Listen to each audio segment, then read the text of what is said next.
26 তারিখ চট্টগ্রামে রওনা দিলাম। রওনা দেওয়ার পরে মাহফিলে যখন রওনা দিলাম তখন আমার মোবাইলটা হাতে নিলাম আর কি, দেখি কি অবস্থা। তখন হঠাৎ করে একটা আপনার ভিডিও চলে আসলো। খবরদার আয়সা জাম চৌধুরী আর যারা চিনে এরা এখনো পর্যন্ত মাটির তলে বসবাস করে। চট্টগ্রাম কোথায় ওনার বাড়ি আমি জানি না, উনি নাকি জামাতের নেতা। কিসের নেতা খেয়াল করবেন, উনি জামাতের নেতা। উনি, আমি নিজে যেটা দেখছি সেটা বলতেছি। উনি বলতেছে সাবধান, আমি শাহজাহান চৌধুরী। ইনি বলতেছে সাবধান, আমাকে যে না চিনে তার বাড়ি ঠিকানা মাটির নিচে। খেয়াল করেন, তিনি বলেছেন আল্লাহ সিদ্ধান্ত নিয়ে নিয়েছে আবার জামাতকে ক্ষমতায় পাঠাবে। জোরে কন্যা নাউজুবিল্লাহ। এই বক্তব্য 100% কুফরি। কারণ আমি আগেই বলেছি আল্লাহ কোনো কিছু করতে হলে সিদ্ধান্ত নিতে হয় না, আল্লাহ বলে কোন হয়ে যাও, পাইয়া কোন হয়ে যায়। কথাকে বুঝে আসছে? আবার তিনি বলেছেন ওনার জন্য নাকি সূর্য দাঁড়িয়ে থাকবে। আর জোরে বলেন না নাউজুবিল্লাহ। ওমা, এটা আমি, আপনারা অনলাইনে দেখেন না, আমি বানিয়ে বলছি না, আপনাদের ঈমানকে ধরে রাখার জন্য, মজবুত করার জন্য বলছি। কারণ এই বক্তব্য বিশ্বাস করলে কারো ঈমান থাকবে। আপনার আমার প্রথম কাজ ঈমান, এরপরে আমল। কথা কি বুঝতে পারছেন? তাদের দলের, দেখেন আমি এই কথাগুলো কেন বলছি, তাদের দলের এক নেতা কয়দিন আগে অত্যন্ত ভদ্র, অত্যন্ত মার্জিত ভাষায় তিনি বক্তব্য দিয়েছে কি, যে মুসলমান আর বেঈমান মুদ্রার এপিট আর ওপিট। না বুঝতে পারেন না? রোজা আর পূজা একই জিনিস। আরো ধরে কর নাউজুবিল্লাহ। এরা আবার টকশোতে এসে বসে বসে বলে এটা ওই পার্সনটার ব্যক্তিগত মনোভাব। তো উনার যদি এটা ব্যক্তিগত মনোভাব, ব্যক্তিগত মত হয়, তাহলে দলের পক্ষ থেকে তো গুরুত্বপূর্ণ জায়গা দিয়ে রেখেছেন কেন? প্রশ্ন কি আসে না? আরো যারা বলেন আসে কি আসে না? এই ঘুমাই থাকলে হবে না, এই দেশটা আমার আপনার সবার। একজন আপনার আমার বাচ্চাকে নষ্ট করে দিবে, ঈমানকে চুরি করে নিয়ে যাবে, আপনি আমি চুপ করে বসে থাকবো? কথা বলেন না কেন? এই খেয়াল করেন, আমি দলিল দিচ্ছি, যেই ব্যক্তি পরিপূর্ণ রোজাদার হয়ে মরবে, আমার রাসূল বলেছেন কাল হাসরের ময়দানে তার জন্য স্পেশাল একটা জান্নাতের গেট খোলা হবে, যেটার নাম হলো রাইয়ান। আর জোরে কন্যা সুবহানাল্লাহ। এই জান্নাতের গেটের নাম হলো রাইয়ান। এই গেটটা দিয়ে শুধু পরিপূর্ণ স্পেশাল রোজাদাররা জান্নাতের গেট দিয়ে ঢুকবে। ঢোকার পরে যখন রোজাদাররা ঢুকে যাবে, অটো দরজাটা বন্ধ হয়ে যাবে। রোজার মর্যাদা আছে না নাই? আর পূজা, রোজার পূজাকে এক করছে, এটা আমার বানানো না। আমি যদি বানাই বলে থাকি আল্লাহ আমার জিহ্বা কাটবে। আপনারা সবাই দেখবেন, অনলাইনে অনুরোধ রইল, আমি আপনাদেরকে বলি। আর পূজা যারা করে, পূজা সম্পর্কে আল্লাহ কি বলেছেন? ইন্নামাল খামরু ওয়াল মাইসিরু ওয়াল আনসাবু ওয়াল আজলামু রিজসুম মিন আমালি শাইতান। আল্লাহ বলেছেন মদ, জুয়া, মূর্তি, ভাগ্য গণনা, ঘৃণ্য বস্তু শয়তানের কাজ। তাহলে রোজার পূজা এক হইল কেমনে? কথা বলেন না কেন? রোজার পূজা এক। ওরা বলছে হিন্দুদের উলুধ্বনি আর মুসলমানের আযান একই জিনিস। নাউজুবিল্লাহ বলেন না কেন? কয়দিন আগে তাদের এক বক্তা বলেছে নবীর কাছে ওহী আসে না, এই জন্য নবী বিষ খাইতে গেছে। আরো জোরে কন্যা নাউজুবিল্লাহ। আরে আরো জোরে। আরেকজন বলছে কোরআনের 53 জায়গায় আমি ভুল পাইছি। আরে নাউজুবিল্লাহ বলেন না কেন? আরো জোরে। ওমা ওমা, নাউজুবিল্লাহর অর্থ বুঝেন না? আরে খোদারে, নাউজুবিল্লাহর আওয়াজ তো ফাটাইলা ওনার কোথায়? এই বক্তাই কয়দিন আগে বলছে আল্লাহকে সর্বশক্তিমান বলা যাবে না। আরে জোরে। কোন মুসলমান কি মানতে পারবেন? আরে আপনি সারা জীবন নামাজ পড়েন না, এটা আল্লাহর ব্যাপার, তাইলে আপনাকে মাফ করে দিবে। কথা বলেন না কেন? এটা আল্লাহর ব্যাপার, এটা আল্লাহর পার্সোনাল ম্যাটার। নামাজের হিসাব নেওয়ার মালিক কে? আল্লাহ। কথাকে বুঝতে পারছেন? আপনারা দেখেছেন অত্যন্ত ভদ্র, মার্জিত, জেন্টেল ভাষায় তৌহিদি জনতার নামে অসংখ্য মাজার ভেঙেছে। কথা বলেন না কেন? তখন কোনো প্রতিবাদ নাই। আমার দিকে তাকান, নুরা পাগলা নামে এক পাগল আছে। সে যদি কোনো ভুল করতো, কোরআন হাদিস বিরোধী কাজ করতো, তোমরা জানতে, তাহলে তোমরা জীবন দশায় কি করতে? প্রশাসনিক পাওয়ার নিয়ে তাকে বিচারের আওতায় আনতে, তাই না? মরার পরে তো তার বিচার আল্লাহ করবে। তুমি তার কবর থেকে তাকে উঠালা, দিন দুপুরে তুমি তাকে পুড়িয়ে দিলা, ইহুদি নাসারারা পর্যন্ত হাসছে। কথা বলেন না কেন? আরে হিন্দুরা যে চিতায় তার লাশ পড়ে, তারাও কিন্তু একটা কাঠামোর মধ্য দিয়ে পড়ে। কথা বলেন না কেন? একজন মুসলমান, সে ভুল করছে, অন্যায় করছে, এটার ফায়সালার জায়গা তো চলে গেছে। কথা বলেন না? নাম কি? তৌহিদি জনতা এই তৌহিদি জনতা কারা? এত বড় বড় অন্যায়, এত বড় কুফরি করেছে। আল্লাহ রাসূলের হাদিস থেকে বলছে, ক্বালা মান সাব্বা নাবিয়া ফাকতুলহু ওয়া মান সাব্বা সাহাবী ফাদরিবুহু। নবীকে যারা গালি দেয় তাদেরকে হত্যা করে ফেলো, আর সাহাবাকে যারা আঘাত করে গালি দেয় তাদেরকে প্রহার করো। একবার বাইন্দা দাও মায়ের। অন্ধকার হয়ে গেল পুরো পরিবেশ। ও বন্ধু, তারা একটা জায়গায় তাঁবু গাড়তেছে এখানে থাকার জন্য, মানে আজকে রাত্রেটা অবস্থান করবে এরকম টেম্পোরারি আমরা করি কি করি না? তারা তাঁবু গাড়তেছিল। ওই তাঁবু যেখানে গেড়েছে পাশে বন্ধু বসবাস করতে খ্রিস্টান পাদ্রী। ও বন্ধু, খবর পাইলেন ওই খ্রিস্টান পাদ্রী, আহারে মুসলমান, তোমরা কত নিষ্ঠুর হতে পারো, তোমাদের অন্তরে বিন্দু পরিমাণ মায়া নাই, কেমন করে রে নবীর কলিজার টুকরার দেহ থেকে মাথা আলাদা করে ফেললা, আবার এটার উপর ঘোড়া দৌড়ে পদদলিত করে তার চেহারা থেকে গোস্ত খসাইলা ঘোড়ার খুর দিয়ে, কেমন করে এই নিষ্ঠুর আচরণটা করতে পারলা, আবার নির্লজ্জের মতো বেহায়ার মতো পুরস্কারের আশা করে ইয়াজিদের উদ্দেশ্যে রওনা দিয়েছ। ও বন্ধু, খ্রিস্টান পাদ্রীর চিন্তা। তখন কি করলেন? ওই খ্রিস্টান পাদ্রী চলে আসলেন ইমাম হুসাইনকে দেখার জন্য। সুবহানাল্লাহ বলেন না? পাগল হয়ে গেল, ইমাম হুসাইনকে দেখার জন্য পাগলের মতো ছুটে আসলো। দেখেন ইয়াজিদ বাহিনী কত নষ্ট, কত ক্যারেক্টারলেস, কত লুবি। এবার ওই খ্রিস্টান একটা ডাক দিয়ে বলল, শুধু আজকের এই যেই রাতটা, এই রাতের জন্য শুধু ইমাম হুসাইনের মাথাটা শুধু তুমি আমাকে দিবা, তার বিনিময় পাইবা 10,000 দিরহাম।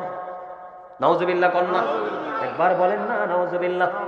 বন্ধুরি আমার, এবার কি করলেন? ওই ইয়াজিদ বাহিনী পাগল হয়ে গেল। এমনিতে তো ইয়াজিদের কাছ থেকে বড় পুরস্কার পাবো, এটা মাঝখানে তো বোনাস। আরেকবার বলেন না নাউজুবিল্লাহ। এবার কি করলেন? ও বন্ধু, 10,000 দিরহামের বিনিময় ইমাম হুসাইনের মাথাটাই খ্রিস্টানকে দিয়ে দিলেন। দেখেন, ইয়াজিদ কিন্তু মুসলমান, বুঝে নিয়েন কিন্তু। কি ইয়াজিদ? কি কথা বলেন না?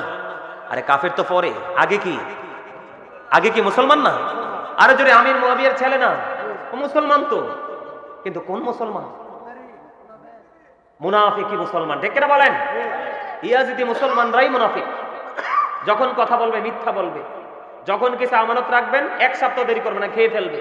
আর আপনাকে বলবে তোমার জন্য আমি এটা করে দিব, কিন্তু এটা ধারে কাছেও যাবে না।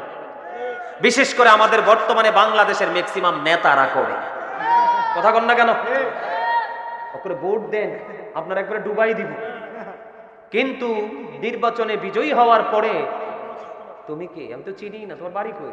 এরে তোরা তো আসো, তোর বাড়িটা কই? বিষয়টা এরকম না? অমুক ভাইয়ের চরিত্র ফুলের মতো পবিত্র, হে বেটা নামাজ পড়ে না একক্ত। কথা কন না কেন? এই স্লোগান দেয়া যাবে না। কেন দেয়া যাবে না? আমি বলি, আল্লাহ রাসূল বলেছেন, characterless people will come in national power. রাসূল বলেছেন, কিয়ামতের আগে চরিত্রহীন লোক জাতীয় ক্ষমতায় যাবে। আমার কথা কয় না, আমার জি কই থেকে ডরা। আমার রাসূল বলছে, আল হাক্কু মুররুন, হক কথা তিতা। কিন্তু আল্লাহ বলছে, কুলু কাওলান সাদীদা, সে দা রাইট থিং, সত্য কথা বলো, সঠিক কথা। ঠিক কিনা বলেন? কি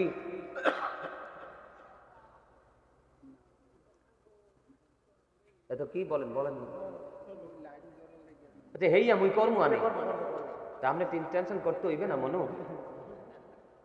তোমরা তো হাসতে পারলা না ভাই, এই কথা তো 2 লাইন কইছি বরিশালের ভাষা। কি কয় লাইন? একটু হাসানোর জন্য। কেন বলছি? হাসি হলো সুস্থ থাকার অন্যতম একটা মেডিসিন। রাসূল বলেছেন, সুস্থ থাকতে হলে, হার্টকে ভালো রাখতে হলে হাসো, তবে অতিরিক্ত না, সময়ে সময়ে। এই আপনারা দাঁড়ায় থাকবেন না, আমার মাহফিল শেষ, ভিতরে আসেন। সবাইকে ভিতরে আসতে হবে, সবাই গেফে এসে বসে যান। তাবারুকের ব্যবস্থা আছে, তাবারুক নিয়ে সবাই যাবেন। আমি আলোচনাটা একদম অল্প সময়ের মধ্যে গুছিয়ে দিচ্ছি। এদিক তাকান, কথা বলা যাবে না, তোমরা এদিকে তাকাও, আমি আলোচনাটা গোছাই। এদিকে দেখেন, 10,000 দিরহাম বন্ধু দিয়ে দিলেন, নিয়ে গেল। ওই ইয়াজিদ বাহিনী তাঁবুর মধ্যে আছে, আর ওই খ্রিস্টান নবীজির কলিজার টুকরা, জান্নাতের যে সরদার লিডার বন্ধু, ওনার এই পবিত্র মাথা আমার দিকে তাকান। নিয়েছে কে? খ্রিস্টান। কে নিয়েছে? আরো জোরে কোন? কে নিয়েছে? আরো জোরে বলেন। হত্যা করছে কে? মুনাফিক মার্কা মুসলমান। কথা কন না কেন? মুসলমানের শত্রু কিন্তু আগে মুসলমানই হয়। আরো জোরে কন না কেন? এটা বুঝেন নাই? 71 সনে যে আমার জন্ম হয়নি, আমার মার কাছ থেকে গল্প শুনেছি, পাকিস্তানি হানাদার বাহিনীর হাতে ওই আমার বাবারা বলতে পারবে, মা বোনদেরকে বন্ধু নির্লজ্জের মতো সভ্যর মতো তুলে দিয়েছিলেন এই দেশের বন্ধু মুসলমানেরাই। কথা বলেন না কেন? আরো জোরে বলেন। আপনার বাড়ি যদি আজকে যার বাড়িতে বসছি, ওনার বাড়িটা যদি আপনাদের এখানকার মানুষ যদি আমাকে দেখায় না দিত, তাহলে কি আমি ওনার বাড়িটা চিনতাম? আরো জোরে বলেন। পাকিস্তানের মানুষ আপনার ঘরে সুন্দর বউ আছে, সুন্দর মেয়ে আছে, জানতো কেমনে? কথা বলেন না কেন? আপনারা কি বুঝতে পারছেন নি? আরো জোরে বলেন। বন্ধুরে আমার ঠিক তেমনটি হয়েছে 61 হিজরিতে বন্ধু। 10,000 দিরহাম দিল, দেওয়ার পরে মাথাটা দিয়ে দিল। ওই খ্রিস্টান তার গির্জার মধ্যে নিলেন, নেওয়ার মধ্যে উঁচু একটা জায়গার মধ্যে ইমাম হুসাইনের পবিত্র মাথাটা তিনি রাখলেন, সুগন্ধযুক্ত পানি দিয়ে সুন্দর করে ধুতো করলেন। ধুতো করে বন্ধু ওই পবিত্র মাথার দিকে তাকায় আছে রে, কিন্তু সে হলো একজন খ্রিস্টান। সে তাকায় রয়েছে ওই নুরানি চেহারার দিকে। তখন ওই খ্রিস্টান বলতেছে, আমি যখন ওই পবিত্র মাথাটা নিলাম, উঁচু জায়গায় যখন সুন্দর করে সুগন্ধযুক্ত পানি দিয়ে ধুতো করে রেখে দিলাম, আমি আবার চাইয়া দেখলাম সারাটা রাত যেন নুরানি একটা পাখি, পাখিটার রং হলো সাদা। নুরানি একটা পাখি ওই সুন্দর চেহারাটাকে সারা রাত যেন তওয়াফ করেছে। জোরে জোরে কন্যা সুবহানাল্লাহ। আর জোরে বলেন না সুবহানাল্লাহ। বন্ধুরে আমার, দিন যখন ফুরিয়ে গেল, ও বন্ধু এবার কি করলেন? ইয়াজিদ বাহিনীর কাছে মাথা আবার হস্তান্তর করা হলো। এবার ধীরে ধীরে ধীরে ধীরে বন্ধু ইয়াজিদের বাড়ি নেওয়া হলো। ইয়াজিদের কাছে যখন নেওয়া হলো বন্ধু, ইয়াজিদ একটা তরবারি হাতে নিলেন। ইমাম হুসাইনের পবিত্র ওই নূরানি চেহারার মধ্যে যে দাঁতগুলো আছে, মুখের মধ্যে দাঁতগুলোতে আঘাত করতেছে আর বিরূপ ভাষায় বন্ধু মন্তব্য করতেছে, কবিতা বলতেছে। এখন একজন ডাক দিয়ে বলল, জোরে কন্যা নাউজুবিল্লাহ। আর জোরে কন্যা নাউজুবিল্লাহ। ওই রে ইয়াজিদ, তুই কি তাকে হত্যা করে শহীদ করেও ক্ষান্ত হলি না? ওই যে তুই সেইখানে আঘাত করে করে বিরূপ মন্তব্য করছিস রে, ওই পবিত্র জায়গায় আমার নবীজি চুমু খেয়েছে, এটা আমি নিজে চোখে দেখেছি। জোরে জোরে কন্যা সুবহানাল্লাহ। বন্ধুরে আমার, এবার দেখেন রাস্তার মধ্যে হলো খ্রিস্টানের সাথে একটা দেখা। এবার যখন ইয়াজিদের কাছে যখন এই পবিত্র মাথাটা নিয়ে গেল, যাওয়ার পরে রোম শব্দ সাম্রাজ্যের একজন খ্রিস্টান ছিল। ও বন্ধু আমার দিকে তাকান। ইয়াজিদ যখন এই বিরূপ মন্তব্য করতেছে, গর্হিত আচরণ করতেছে, যেটা ইমাম হুসাইনের সাথে একেবারেই বেমানান, ঠিক কিনা বলে? এবার কি করলেন? রোম সাম্রাজ্য থেকে আসা তিনি একটা ডাক দিয়ে বললেন, তোরা কত নির্মম হতে পারিস, তোরা কত নিষ্ঠুর হতে পারিস রে ইয়াজিদ, তোরা কি মানুষ নাকি? ভাবতে অবাক লাগে। কারণ আমার কাছে আমার এলাকার মধ্যে কি আছে? ঈসা নবীর ঘোড়ার একটা খুর আছে। কি আছে? ঈসা নবী যে ঘোড়া ইউজ করেছে, ঘোড়ার একটা খুর আছে। এখনো পর্যন্ত আমরা এই ঘোরকে কাবার মতো সম্মান করি রে।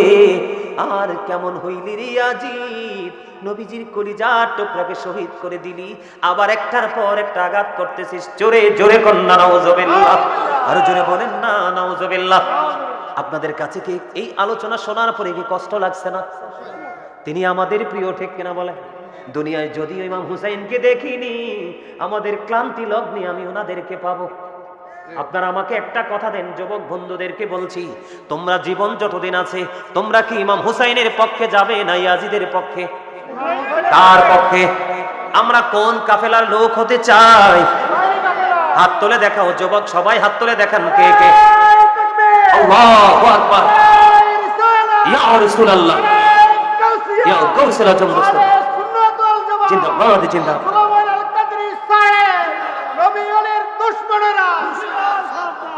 এরা হুঁশিয়ার, সাবধানে আছে, আমরা না উদাসীন, ঠিক না বলেন?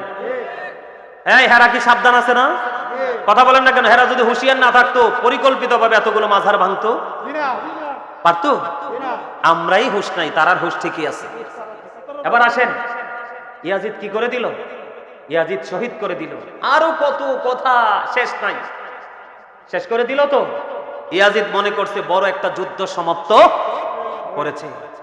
আসলে ইয়াজিদ ইমাম হুসাইনকে শহীদ করার পরে মূলত চিরমৃত্যু হয়েছে কার? ইয়াজিদের। ইমাম হুসাইন কিন্তু জিন্দা, উনার বডির অংশ যেই যেই জায়গায় আছে সেই সেই জায়গায় মাজার। আরো জোরে কন্যা সুবহানাল্লাহ। আরো জোরে। कत्ले हुसैन असल में मर गया जिद है इस्लाम जिंदा होता है हार करबला के बाद। ইসলাম নতুন করে প্রাণ পেয়েছে, ঠিক কিনা বলেন? আমরা কি ইমাম হুসাইনের কাছ থেকে কি আমরা অনুপ্রাণিত হইছি না? সত্যের জন্য কিভাবে লড়াই করতে হয়, সত্যের পক্ষ থেকে মাথা নিচু করা যায় না। পানি বন্ধ করে দিছে, পানি হচ্ছে মানুষের জীবন, পানি পায় নাই তারপরও যুদ্ধ থেকে পিছপা হয় না, ঠিক না? ঠিক। আরো জোরে বলেন, আর একটু মহব্বতে। আমার কথা বুঝে আসছে? এদিকে তাকান। যেতে ইয়াজিদ এবং তার সঙ্গীদের পানি পানে সবচেয়ে বেশি বাধা হয়ে দাঁড়িয়েছিল। ওনার মৃত্যুটা কেমন ভাবে হয়েছে জানেন? জানেন না? উনি ইমাম হুসাইন যখন চলে গেল, ওনার পানির এত তৃষ্ণা পাচ্ছে, তিনি শুধু প্রাণে পানি পান করতেছে, শুধু পানি পান করতেছে, শুধু পানি পান করতেছে, কিন্তু ওনার পেট বড় হচ্ছে, কিন্তু পানির তৃষ্ণা মিটছে না। পেটটা একেবারে বড় হতে হতে এত বড় হয়েছে, কিন্তু পানির কোনো কি নাই, পেটে অভাব নাই। সর্বশেষে পানির তৃষ্ণা নিয়ে সে মৃত্যুবরণ করেছে, কিন্তু তার পেটটা পুরো ব্লাস্ট হয়ে গেছে। আমি তো ছোট করে বলেছি, অত্যন্ত ভয়ঙ্কর নির্মম ভাবে তার মৃত্যু হয়েছে। আলহামদুলিল্লাহ বলেন, আরো জোরে বলেন। এদেরকে নিয়ে কথা বলে আমি সময় নষ্ট করতে চাই না, তবে একটু কথা বলে শেষ করতে চাই, আলোচনা সমাপ্ত করতে চাই। সেটা হলো, ইমাম হুসাইনের শহীদের পরে ইয়াজিদ কিন্তু পৃথিবীতে বেশি দিন বেঁচে থাকতে পারে নাই। যতদিনই বেঁচে ছিল, প্রতিদিনই সে অশান্তির মধ্য দিয়ে কেটেছে। সে বেঁচে ছিল কতদিন জানেন? মাত্র 2 বছর 8 মাস, মতান্তরে 3 বছর 8 মাস। 2 বছর আর 3 বছর কি একটা হায়াত হলো? বয়স হলো? আপনারা বলেন, নামাজি হোক, বেনামাজি হোক, সুদখোর হোক, ঘুষখোর হোক, মিথ্যাবাদী হোক, সিটার হোক, বাটপার হোক, কিন্তু নবীর আহলে বাইতকে ঠিকই ভালো এই পর্যন্ত জীবনে কেউ রাখছে? ইয়াজিদের বংশধরের কারো নাম কথা বলেন রাখছে? আর ইয়াজিদের নামে তো উচ্চারণ করে না, অথচ ইমাম হুসাইনের নাম প্রতিদিন কতবার উচ্চারিত হয়, ঠিক কিনা বলেন? আরো জোরে বলেন। আমরা হুসাইনি কাফেলার সদস্য হতে চাই তো? চাই। সম্মানিত উপস্থিতি, এবার বলেন, আমি ছোট্ট ছোট্ট করে 3টা টপিকস দিব আপনাদেরকে, ছোট্ট করে। ওই যে আমার ভাইটা, শোনেন, ছোট মানুষকেও কিন্তু ছোট করে দেখতে নাই, কারণ ছোটদের কাছ থেকে কিন্তু বড়দের অনেক সময় শিখার আছে। সে কিন্তু সাহস করে আমাকে প্রশ্নটা করেছে, আপনারা কিন্তু অনেকেই প্রশ্ন করেন নাই, ঠিক কিনা বলেন? আল্লাহ সূরা আর-রাহমানের মধ্যে বলেছে, এই বিচার বিশ্লেষণ। আল্লাহ রাব্বুল আলামিন বলেছেন, ওয়াকিমুল ওয়াজনা বিল কিসতি ওয়ালা তুখসিরুল মিজান। আল্লাহ বলেছেন, ন্যায্য ওজন কায়েম করো, ওজনে কম দিও না। এখন ওজনে যিনি কম দিচ্ছে আপনার আমার নেতা হয়ে, এই কম দেনেওয়ালা লোকটাকে তো নির্বাচিত আপনি আমিই করেছি। আমার কথা বলেন না কেন? আপনি আমি যদি তার ভোট ব্যাংকে যদি ভোট জমা না করতাম, তাহলে কি সে বিজয়ী হতো? কখনো বিজয়ী হতো না। নবীজি বলে গেছে, ভোট কিন্তু এটা একটা আপনার ইমানি দায়িত্ব। ভোট কি? কেন ইমানি দায়িত্ব? আপনি যাচাই বাছাই করে ভোটটা দিবেন। কি করবেন? ভোটটা দিবেন। আপনার আমাদের সবার ভোটের মাধ্যমে যদি একজন ভালো মানুষ নির্বাচিত হয়, তাহলে আপনার আমার সমাজ, আপনার আমার সমাজে, আপনার আমার এলাকার শিক্ষা ব্যবস্থা সবকিছুর উন্নতি হবে। মানুষের চরিত্রকে পরিবর্তন করার জন্য শিক্ষার কোনো বিকল্প নেই, তবে সেই শিক্ষাটা হতে হবে সুশিক্ষা। আমি আপনাদেরকে বলি, আমি এখনো পর্যন্ত, আমি যদি আমার ভাষায় বলি, এদিক তাকান, I like to study for help আদার। আমি এখনো পড়তে পছন্দ করি, জানতে পছন্দ করি, জানাতে পছন্দ করি। আলহামদুলিল্লাহ বলবেন না? আরো জোরে বলেন। আমি আমার দেশকে ভালোবাসি, দেশের মানুষকে ভালোবাসি। I love my country and countries people. আমি আমার দেশকে ভালোবাসি, আমি আমার দেশের মানুষকে ভালোবাসি। আমি ভালো থাকবো, আমার দেশের মানুষকে ভালো রাখবো। রাখতে হলে আপনার আমার জীবনে একজন নেতা প্রয়োজন। কি প্রয়োজন? এই নেতা হতে হবে গুড ক্যারেক্টার সম্পন্ন, মানে সুন্দর চরিত্রের অধিকারী। শোনেন, আমি আপনাকে বলি, সমাজ কলুষিত হবে তখন যখন কোন চরিত্রহীন, যখন কোন ক্যারেক্টারলেস, যখন কোন ন্যায় নীতি, ন্যায় পরায়ণ থেকে দূরে থাকার মতো একজন মানুষকে যখন আপনি নির্বাচিত করবেন, সেই মানুষকে নির্বাচিত করার কারণে আপনি মুসলমান থেকে খারিজ হয়ে যাবেন। কেন? এটা আমার কথা না, হাদিস শরীফের কথা। রাসূল বলেছেন, তুমি জানো একটা মানুষ অপরাধী, তুমি জানো একটা মানুষ জালেম, তুমি জানো একটা মানুষ মানুষকে নির্যাতন করতে পছন্দ করে, তুমি জানো একটা মানুষ আর একটা মানুষের সম্পদ লুটলিট করতে পছন্দ করে। এত কিছু জানার পরেও তুমি তাকে সমর্থন করে বিজয়ী করেছো। সে তো যতদিন পর্যন্ত তার সময় সীমা আছে, ততদিন পর্যন্ত তোমাকে আমাকে চষবে। তাহলে এটার জন্য দায়ভার কাকে নিতে হবে? আমরা সবাইকে। আমাদের ঘুম ভাঙতে হবে, ঠিক কিনা বলেন? সামনের দিকে ঘুম ভাঙবেন তো, নাকি ঘুমন্ত অবস্থা থাকবেন? যদি আল্লাহ দিয়ে নির্বাচন হয় সবাই নির্বাচনের কেন্দ্রে যাবেন, পছন্দের প্রার্থীকে দেখে বাছাই করবেন, ভোট দিবেন। আর যদি বলেন যে না আপনার পছন্দের প্রার্থী নাই, আপনি ভোট দিলে তাকে ভালোভাবে মনে করেন না, আপনি ঘরে বসে থাকবেন। এটা আমার সাজেস্ট। কি ঠিক বলছি না? আরো জোরে বলেন, আরো জোরে। এটা কখন করবেন? 5 জন দাঁড়াইছে ভোটে। কতজন? 5 জন দাঁড়াইছে। 5 জনই আপনাদের কাছে একটা সুদ খায়, একটা ঘুষ খায়, আরেকটা জায়গা দখল করে, আরেকটা রাতে ঠেক দেয়। মানে তার ক্যারেক্টারটা তুলে ধরলাম, সাপোজ কথার কথা। মানে বাকি অন্য কিছুটা আপনাদের চোখের সামনে থাকে, সেটা অ্যানাদার সাবজেক্ট। ঠিক কিনা বলেন? তা আমি একটা এক্সাম্পল দিলাম, একজন কি খায়? পুরো এলাকায় সুদ খায়। ঠিক কিনা বলেন? আরেকজন এমন ভাবে টাকা লাগায় রাখছে, আপনাকে পিছন দিয়ে লুক দিয়ে ফেসে ফালাইবে এই কারণে, কারণ আপনাকে সে কিস্তি দিবে। কথা বলেন না কেন? সে আপনাকে কি দিবে? কিস্তি দিবে। 50,000 টাকা এক বছর আপনার থেকে নিবে 75,000 টাকা। সেটাও বাটপার। কথা বলেন না কেন? আরেকটা আছে লাঠিয়াল বাহিনী তৈরি করে রাখছে, কাকে নরম পাবে, কার জায়গাটা দখল করে নিতে পারবে। তো এইরকম চরিত্রের যখন লোক দেখবেন 4 জন আপনার এলাকায় নির্বাচনে দাঁড়াইছে, কেউ ভোট কেন্দ্রে যাবেন না, তখন তারা বুঝতে পারবে যে আসলে আমরা কেউই নেতা হওয়ার যোগ্য। তখন এই 4 জন মিলে আপনাদের সমাজের সবাইকে নিয়ে মিটিং ডাকাবে। কথা বলেন না কেন? তখন আর তার মধ্যে ক্লাসিফাই করার মতো মানসিকতা থাকবে না। সবাই মিলে 4 জন মিলে এসে কি করবে? আপনাদেরকে ডাকবে যে আমরা 4 জন অপরাধ করেছি তোমাদের দৃষ্টিতে, এখন তোমরা বলো আমরা কি করব। তোমরা অপরাধ থেকে মুক্ত হও, আমরা তোমাদের সবার মধ্যে 4 জন থেকে যাকে বেটার মনে হবে তাকে নির্বাচিত করব কিছু সময়ের জন্য। এই সময়ের মধ্যে যদি তোমার উন্নতি হয় তাহলে তুমিই থাকবে, না হয় আমরা নতুন কিছু বেছে। কথা কি বুঝতে পারছেন? আপনাকে সাবধান হতে হবে। রাসূল বলেছেন কি, চরিত্রহীন লোক ক্ষমতায় যাবে, তার মানে আপনার মধ্যে একটা ভয় রাখতে হবে, আল্লাহ গো আমার সমাজেরটা যদি চরিত্রহীন হয় তাহলে প্রত্যেকটা সেক্টরকে গজব দিয়ে ধ্বংস করে দিবে। আপনি কি মনে করছেন ভূমিকম্প এমনি এমনি আসছে? প্রত্যেকটা যন্ত্রের একটা মূল আছে। মানুষের মূল কোনটা জানেন? নাভি।